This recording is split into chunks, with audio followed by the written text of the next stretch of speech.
I love the entertainment value, not so much for myself, even though it is a very entertaining industry, but more the fact that I get to entertain my guests. So Monte Carlo, really delicious drink. Manhattan kind of base to it. Still using rye whiskey. I'm going to be using the Jack Daniel's rye today. Very high rye content Tennessee whiskey. And then I'm going to be using DOM Bénédictine in place of sweet vermouth, and then some Angostura bitters as well. Stirred down and garnished with an orange twist.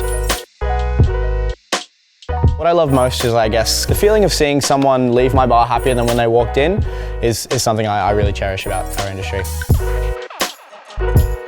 At the end of the day, no matter how high in this industry people get, we're all just, in the heart of it, good people. We're just regular people who just really love what we do. And there's a big community globally, and you can go anywhere in the world and meet up with some bartenders, and they're going to accept you, and they're going to make sure you're having the best time you can. And at the end of the day, be hospitable. I guess that's what we're all really about.